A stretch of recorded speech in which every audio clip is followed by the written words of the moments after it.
everyone, welcome to my channel. Today we're going to open Disney Storybook Collection.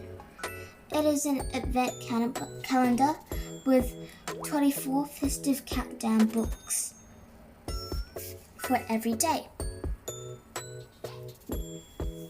As you can see, there are some famous Disney characters here, like Woody, Buzz Lightyear, Belle, short-haired Rapunzel, Pinocchio, Olaf, Anna, and Elsa.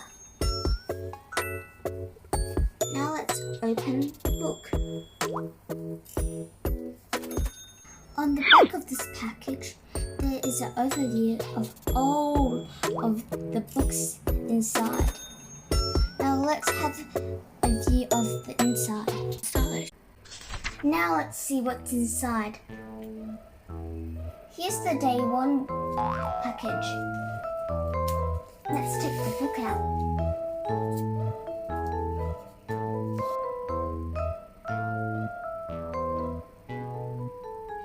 Going to open the first book and let's see what's inside.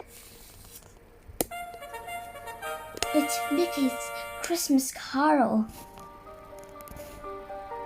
Today's story is Mickey's Christmas Carol.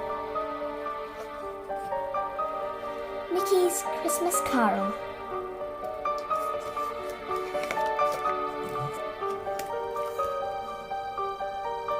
It was Christmas Eve, and Ebenezer Scrooge was rushing through snowy London.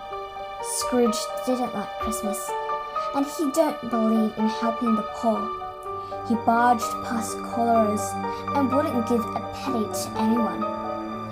Even when Scrooge's nephew, Fred, stopped by his office shouting, "Merry Christmas, Uncle Scrooge!" Scrooge kicked him out.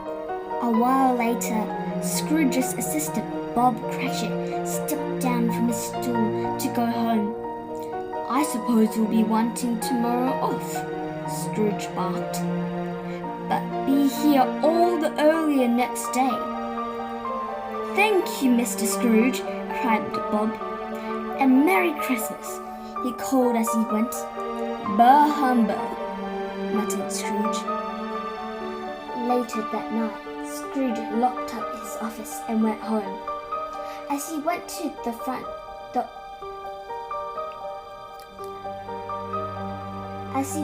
open the front door, Scrooge took a closer look at his stone knocker.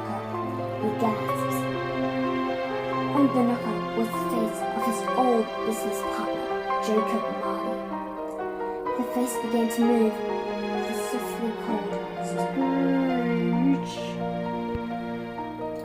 Frightened, Scrooge raced inside, but soon enough the ghost of his former partner appeared in front of him. Chains circled his body. "Tonight, you will be visited by 3 spirits," boomed Marty. "Listen to them. Do what they say, or your chains will be heavier than mine. Farewell, Ebenezer." Scrooge went to bed, but not long later he was woken by a little figure in a top hat. "I am the ghost of Christmas past," he told Scrooge. "You must come with me." But Scrooge laughed. "Look how small you are. Go away." "Silence!" ordered the spirit. "If men were measured by kindness, you would be smaller than a grain of sand. We are going back to a time when Christmas was not humbug." The spirit commanded Scrooge grab hold of his coattails, and remembering Marley's terrible warning, he held on. The windows flew open, and instantly they were soaring over rooftops and chimneys, the spirit's little umbrella keeping them aloft. Soon they landed outside a brightly lit house.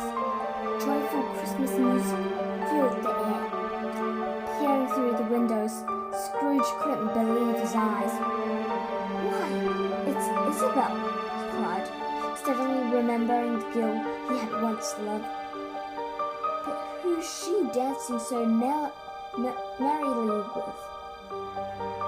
That man is you, Scrooge, replied the spirit. In the days when you too were kind and cheerful. Then the spirit whisked Scrooge away to another scene. Inside, Scrooge, of many years before, sat behind a desk covered in money. Isabel stood in front of him, tears in her eyes. "Why is Isabel crying?" asked Scrooge. Then he remembered he had taken Isabel's home from her when she could not pay her bills and refused to marry him. Suddenly, Scrooge found himself back in bed. He thought it had been a dream, but then his thoughts turned to Isabel and how his chance of happiness with her had been ruined by his love of money. Scrooge put his head down and sobbed into his pillow. As he cried, Scrooge felt a heavy hand on his shoulder. He sat up and beside his bed was a fierce-looking giant, feasting. "I am the ghost of Christmas present," he boomed. "There's no time to lose." And with that, the spirit picked Scrooge up and put him in his pocket. He then pushed open the roof and stepped outside, as though from a doll's house. Scrooge picked out of the giant's pocket. "I wonder where we are going," he said to himself. Pulling Scrooge from his pocket, the spirit tore a lamppost from the ground to use as a lantern as he walked through the streets. Soon they arrived at a tiny, run-down house. "What a dreadful little house," Scrooge exclaimed. Who could live in such a place?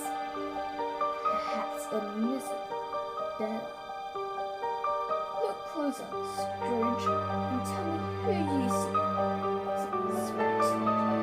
Scrooge pressed his face against the glass for a better look.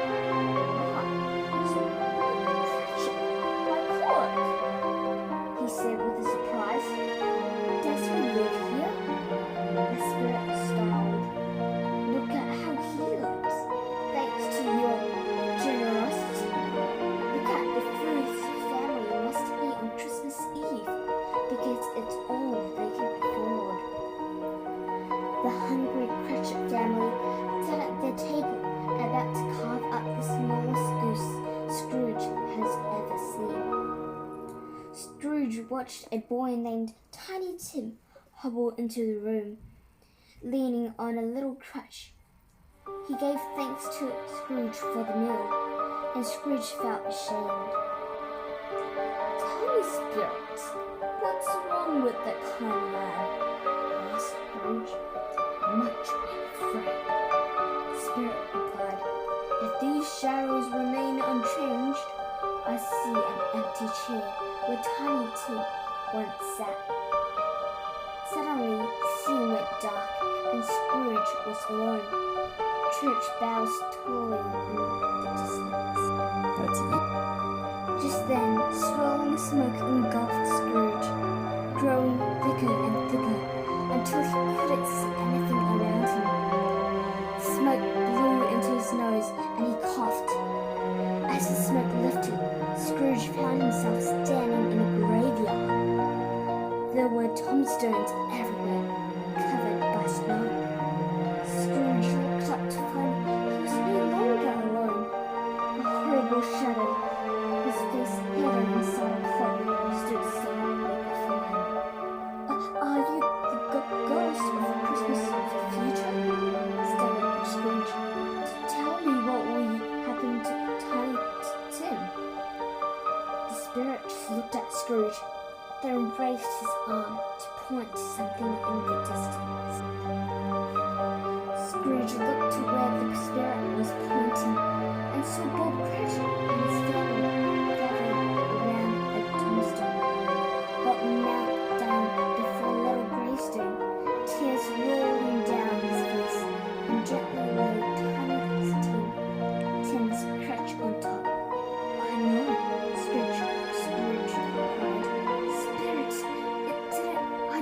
want this to happen. Tell me these events can yet be changed. Scrooge noticed two grave diggers finishing a fresh grave. "I never seen a funeral like this," one of them said. "No mourners, no friends to bid him farewell." Scrooge peered into the grave and asked the spirit who it belongs to. "Why, it's yours, Ebenezer." The spirit laughed, and as his hood fell from his face. "No, I'll change!" cried Scrooge. The grave burst into flames, and the spirit pushed him in. "Let me out!" screamed Scrooge. "Let me!" Suddenly a bell tolled, and as Scrooge opened his eyes, he cried with joy. He was back in his bedroom. "It's Christmas morning!" he exclaimed. He threw out his coat and hat and raced for the door. He ran out onto the street calling "Merry Christmas" to everyone he met. He gave two men a bag with gold coins each, who stood there speechless, wondering what had changed in grumpy old Scrooge. Scrooge even stopped his nephew when he saw him approaching in a wagon. Fred was so surprised by his uncle's cheerfulness that he almost fell off his carriage. Waving goodbye to his nephew, Scrooge continued on his way to Bob Cratchit's house. Rat-a-tat!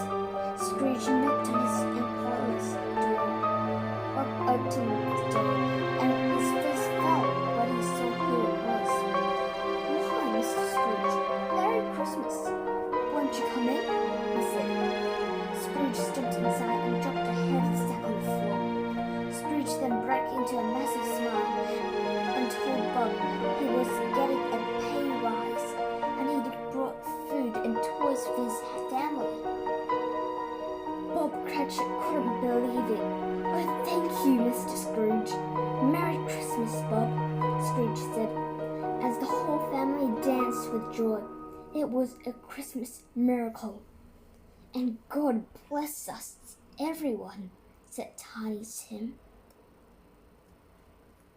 And that's the end of the story. See you tomorrow.